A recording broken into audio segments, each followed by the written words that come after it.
I'm Matt. Hey, I'm Steve. Hey, I'm John. This is the Sober Friends Podcast. We're here for the sober curious, the new guy, and the old timer.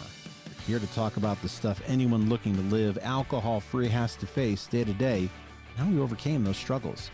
We speak for no 12-step group, but we do try to remain anonymous. You're not alone. This is the Sober Friends Podcast. I just got out of a therapy session before I came in to this, and I really ripped the Band-Aid off quite a bit. So I've got all types of stuff to talk about. I hope that you enjoy the show and you get help out of the show, because I sure do. And for me, that's all that matters, is that I find relief from all of this. And if you can get something from my pain, that's great. So I want to tell you a story, Steve, about something that happened today. And then something that happened afterwards that made me realize some things about myself. I had somebody reach out to me. They wanted to chat, and we had some pleasantries. And then they said, you interrupted me yesterday in a meeting, and it's not the first time you did it, and it really makes me feel disrespected. And I was dumbfounded by this, because I don't want people to feel hurt by me. The one thing that bothers me more than anything else, is that you tell me I've done something to hurt you. That's the worst thing you can say to me, because it's not something I want to do. And I didn't even realize it did it. And I didn't make excuses. All as I did is I was silent. I listened to her, and I said, I don't disrespect you. I respect you quite a bit. And I didn't know I did it. And I'm sorry that I did it. And I am going to be much more self-aware. And then we had a nice conversation after that. And I feel like that's all I can do for the amends process, and yet I'm still beating myself up over it. Yeah. What does that say? And I will tell you, this type of behavior is something that led me to drink. So I guess what's the thing worth working on here? Well, first of all, it's great to be here tonight, Matt. Our big book, our literature tells us about our drinking, and one of the things it talks about throughout our book is that how after a drinking binge and other stuff, but mostly a drinking binge, we suffer from remorse, right? Mm-hmm. And I think when you get sober, and I know this is the case for me, that if I continue to still do some mistakes that hurt people, I still have a lot of that remorse, right? I'm still like, oh, I'm doing that behavior still. I've got to stop it. So it hits hard. Is what my point is. It hits hard, even though you're in recovery and you don't want to do it. Actually, I think it probably hits harder because you don't want to do it, right? Right. And you've made changes in your life so you don't act that way, so that when you do it, it hits harder than maybe typical. Listen, I spent a good part of my life not giving a shit if I interrupted you or stepped on your toes. I mean that, just like I didn't care, right? But now I do, so it's the same thing. If I do something like that and somebody says, hey, that really bothered me, like, yeah, I'm aghast, and I have to pay attention. And typically for me, that means I sort of got to figure out, like, well, got to go work through that back in my head. Like, why did I do that? Why did I feel the need to? What was going on? And I today I have the tools to do some of that work and try to figure out, hey, what was going on? Why did I do that? And then maybe I could figure that out. I have no memory of even doing it. Yeah. That's the thing.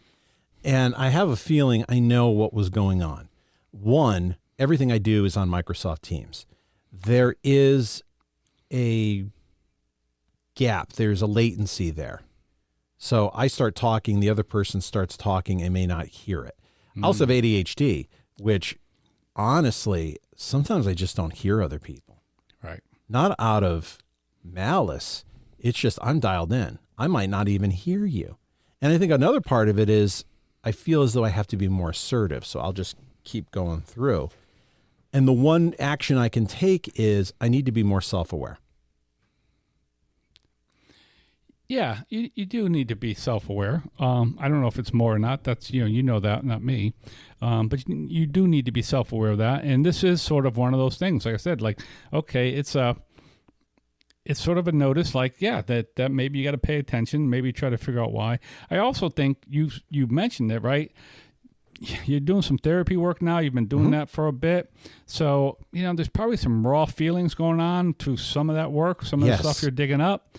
So again, this might be something that hit harder or whatever's going on because of some of that stuff too. So there is a little bit of giving yourself a break here, and without ignoring the fact that you have to do better in that area, right? Without ignoring that, like, I have to do better, I have to pay attention.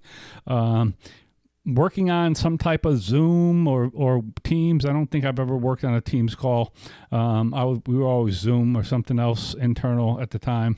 And it works the same way. It does, but I don't remember there being a big delay in my stuff. But in those situations, I'm on a meeting every Wednesday with 5 or 6 people on my team.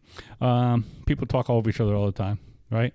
They talk over each other all the time because you can't anticipate that, right? You can't, and people have to somebody has to stop talking so the other person can talk.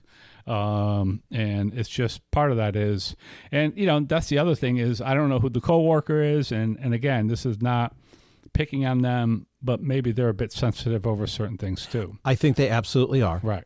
Which it does not discount it. Right. It's more of an awareness that I think this is a more sensitive person. Right. And therefore I have to adjust. Yeah. To a certain extent, right? To a certain extent, you got to discuss, adjust. But there is a point where somebody has to understand that, again, if it happens again and you have these conversations, then, you'll have to have a conversation like, hey, I'm not doing this on purpose. This is just the way some of these calls go. People they may have to adjust on their end too. Mm-hmm. So it's not all about you, but listen, we talk about it all the time. You're the only, we can only fix ourselves. We can only handle our own stuff, which is what you're talking about tonight. Okay. So I want to handle my own stuff, yet I feel like, I'm just beating myself with the hammer over it. And, like I said, it's probably a bit unnecessary to do it so hard, but, I think it's human. And I think, for those of us in recovery, I think we do it harder. And we take it more seriously than many other people. So here's part 2 of this. I went right into a work happy hour, a Zoom happy hour with my newer team. And it was actually really good. Sometimes these Zoom happy hours are stupid, but we kind of came with a show and tell type thing. And people wanted to see what my setup looks like here. So I showed that a little bit. And there were some people who were very vulnerable. And I was uncomfortable. I was really uncomfortable in this situation, hearing the vulnerability of others. And not like crazy stuff. It was just like, here's what you don't know about me that I do in my off time. I really can put up a wall with people. And this is something I'm working on in therapy of it's hard to get to know me because I don't want to get hurt. And growing up the way I did, if you grew up the way I did, you'd put a wall up too. And that holds me back. Once I get to know you and open up, I'm fine. But I have heard this feedback over and over and over again that it's hard for me to open up. But I also realize it's hard for me to hear other people open up. And it was really uncomfortable for me.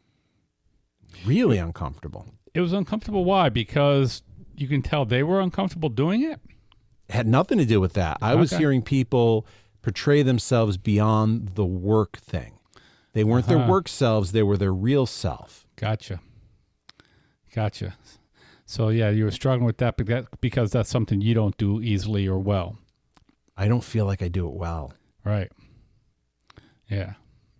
Yeah, again, I mean, we all have our stuff. I mean, there's some things you do well, some things you don't do well. And, we hear it in our meetings all the time. Don't fall in love with work because work doesn't love you back. So there's a little bit of that.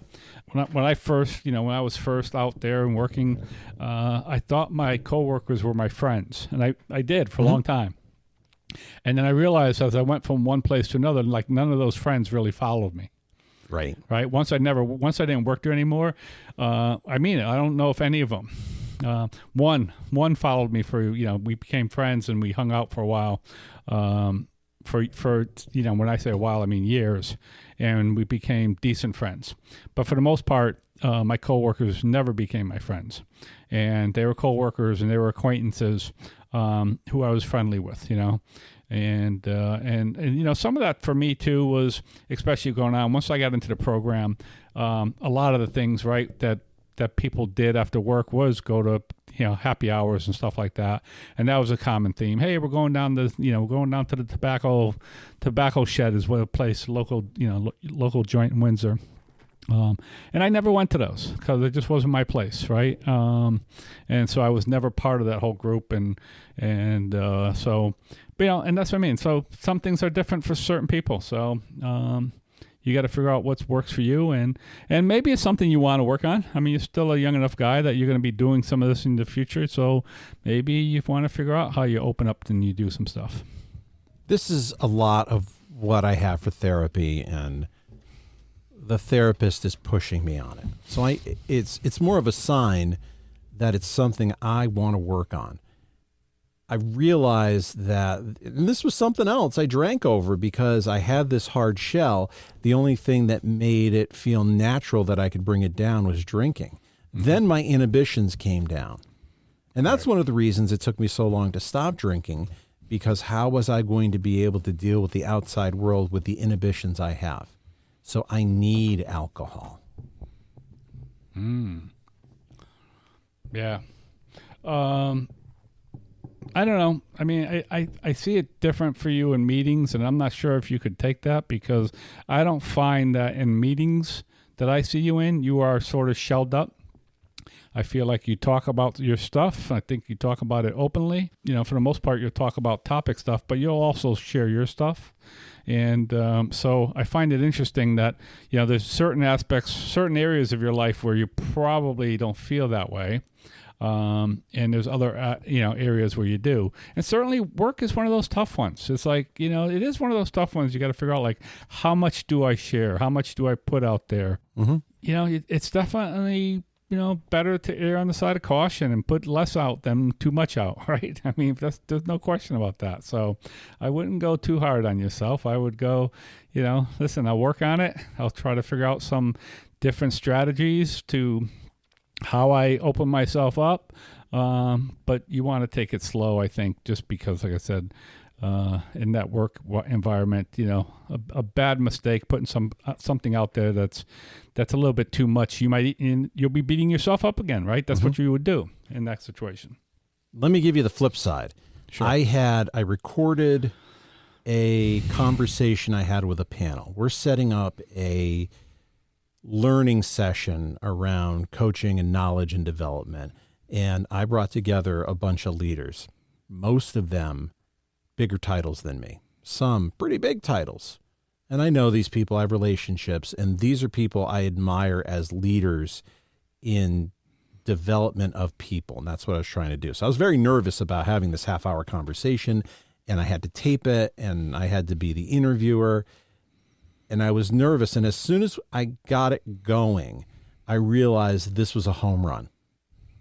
And the feeling that I had was really good, but I was uncomfortable, because the only way to describe it is if you have had too much cannabis and you've gone past that feeling that it's good, and I've had too much cannabis before, and that's why I don't like cannabis, is because too much, I feel like I want out. And that's the high that I felt. It was uncomfortable because I wanted out. It's too much. And the therapist talked to me a little bit about why couldn't you enjoy that? Is there something around that you couldn't accept? And I think there's something about that. I think there's something around, I had a good feeling. I wasn't middle of the road. I definitely don't like being down, but I don't like feeling too much emotion either way. That I was uncomfortable with. Yeah, again, I think it could be, and again, I'm not your therapist, so don't take my advice as your therapist. But I think there also could be some of that, we talk about this whole fraudster stuff, right? So that when you get on that big high, you're like, okay, when is this going to go bad? Like, when is it going to dive bomb on me, right? So we do have that, those of us who suffer from that, we do have that in the back of our mind, like, oh, this is going too well. So when is it going to go bad? Even if we're not conscious about it, right? So I think part of it could be a little bit of that. You're like, ooh, I'm not comfortable with this. It's going too good. That maybe, something in the back of my mind is thinking I don't deserve this, whatever, that it shouldn't be this good. And again, I think that with some thought and investigation and a little bit of work on your end, either through therapy or your program and steps, whatever, I think some of that stuff can be worked out. There is definitely the self-esteem issue, which my wife has talked to me about, like, you don't have it. And these are things that led me to drink. So the high highs are uncomfortable. I realized that I had to be outstanding and perfect to feel normal. And if I'm not at that level, I feel below normal. When normal people are fine feeling good enough, that led me to drink because I could drop down my inhibitions and I could perform. And I always had to feel like I had to be something that I was not. And I always felt more comfortable acting as a character. Yeah, you bring up a good point here, Matt. And it's like why? I'm talking like, why couldn't I, and many of us, but I'll talk about me because it really did. When you said that, like, why can't I always have to feel, to feel normal, I have to feel excellent or whatever it might be. Why couldn't I be happy with just a nice buzz? Right. I mean, it's sort of the same thing. It's like I always needed to have, I was never buzzed enough until I was super buzzed or super drunk, right? Same thing. It's the same thing with cannabis with me when I was smoking pot back in the day, was that, again, I never like, hey, let's light up a joint, take a couple hits or a little bowl. I was never a pipe person. I was always a joint person. And I think that was because I like to smoke a lot of it.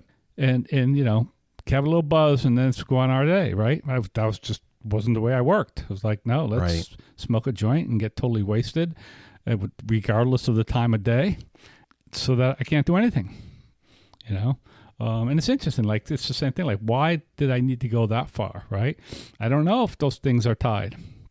I don't know if they're tied. That, in order to feel normal, I had to get super buzzed, This is the what's the word I'm looking for? The issue that I have is outside the rooms, inside the rooms. Because you are right. I feel much more comfortable being myself inside the rooms. I can be vulnerable and I can talk to people about what's really going on. And I can listen to people about what's going on with them. My issue in life has been, once I leave an AA meeting, then what? And when I say that, that also extends to socializing with people who are in recovery.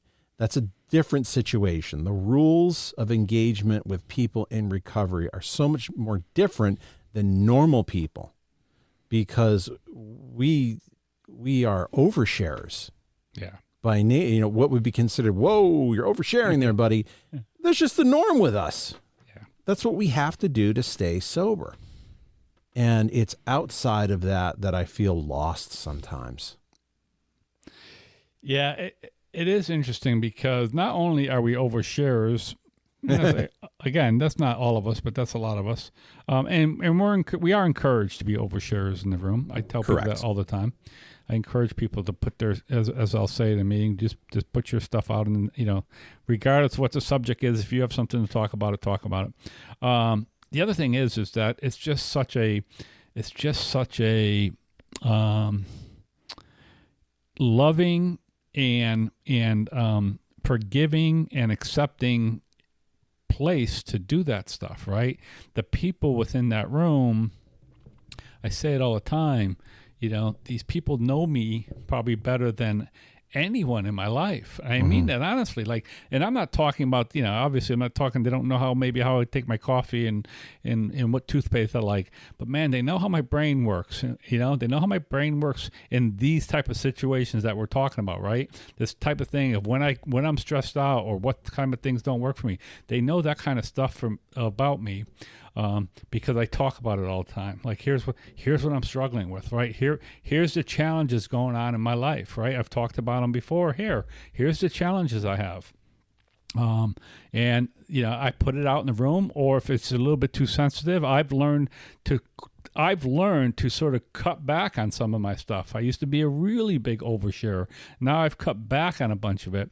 And I do a lot more sharing one-on-one, right? And or especially what I'll do if I have something to share, I'll start by sharing it one-on-one or in a small group of the guys I know and like with you, with some of the other guys, the Todds, all the other guys. And then once I feel like, okay, I think I could put this out to a bigger group, then I'll put it back out there, right? Then I'll sort of get that feel for what's going on. And again, it's such a loving, group that I'm able to do that. And there's no judgment, there's no outward judgment. Nobody's going to say much. They may make suggestions or call you on your behavior, but they're not going to judge you on it, right? They may say, hey, you might want to take a look at that, or what's going on, or you're sure about that, or maybe you need to do some work on it. But they're not going to tell you not to share it for the most part, A lot of my sharing now is teachable moments. Mm-hmm. There's usually a purpose. If I'm sharing something about myself, a lot of times it is, I know this is going to help somebody else. I'm going to share an example, and I'm going to tie it into the reading, and this might help somebody else. Or sometimes I just need to get it off my chest. And a lot of the times I will pull somebody aside to talk to, or I'll have a phone call ahead of time. I'm trying to give more back. And the podcast helps with that I'm thinking through, hey, I'm dealing with something. I think this would be good content. I think this would be good because people feel the same way. Those are the times that I get an email back of, I have felt that way too. I'm glad you brought that up. So it was interesting. There's just some things and the other thing is, at 48 years of age, why am I not past this at this point? Yeah. And the therapist said, relax. You went through a lot of stuff. You have to unwind some of this stuff. And I guess I have to unwind. I'm going to make progress, but that's why I'm a failure. I'm not past that at this point. Yeah, that's something that I used to struggle with. I felt like I should have already been there, done that, right? And I've given up on that. Like we get to where we get when we get there. And regardless of the reason, whether it's because of my childhood, because of things that I grew up with, or because I just chose not to work on it at a certain point in my life, I just don't beat myself up on that anymore. I really don't. I'm like, yeah, and again, I'm a bit older than you, so it's a different place in my life, but I don't waste time on that anymore. I did a lot of that, right? I did a lot of that because during my drinking years, I was underemployed or unemployed during what should have been prime earning years of my life, right? That mid 30s to even early 40s, not probably early, yeah, I would say maybe even early 40s, like the time where I should have been able to make some decent money, really start doing some stuff, were horrible years for me financially, personally. And that was hard, right? That was hard. And again, it's one of the reasons why I've shared this before, like when I finally did get in a position, which didn't happen till, early 50s, mid to late 40s, early 50s, I became a workaholic, and I just really dove into work big time and started making as much money as I could. I was in a position where I could affect my paycheck because I was in sales with commissions, and I started working hard in that. But I don't think about that anymore. As a matter of fact, again, I'm at a different point in my life where I'm thinking just the opposite. I'm about a year away from where I can collect full Social Security, and then I can decide whether I want to continue to work for a while, whether I don't want to work at all. And I don't need to make that decision today, so I don't. I'd like, let's see what happens next year at this time, and I could decide then. We would love to hear what you have to say with topics like this. You can always email at matt@soberfriendspod.com. The website is soberfriendspod.com. Instagram and social media, soberfriendspod. I should say at soberfriendspod, but you know where to find it. Hey, when are you going to give us an Apple review? It's been a little bit of time since we got a 5-star review and a little bit of a comment on what you like. We really like seeing that. It would make us really happy if you go in, put a review in there, not just the stars, but also put something in there. I'm begging you, please do something nice for us as we exit the. Well, I should say we're not exiting the Easter season. I guess this is the Easter season. Whether is there like more weeks of Easter than there is of Lent? Right. Yeah. Yep. So we are entering it. It is one of those things, right? We enter it on Sunday. Right. So it's really always good to get together and do this. And I agree. If you're out there listening to this, show us some love. Yeah, and don't make us feel like the two of us are just staring at a computer screen talking to no one. Right. Because that's how it feels sometimes. But we know we're not. But It's nice. It's nice when you let us know that we're not. Absolutely. All right, Steve, thanks for being a good sounding board tonight. I needed this. Man. Always glad to be here. We'll see you next week. Bye, everybody. You made it this far into the podcast. That tells me you're a pretty big fan. If you like what we do and you find value in the podcast, consider a donation at buymeacoffee.com/soberfriendspod. Your donation keeps us on the air to help out the new guy and helps us defray some of our costs. If you find value in our podcast, please consider a donation at buymeacoffee.com/soberfriendspod.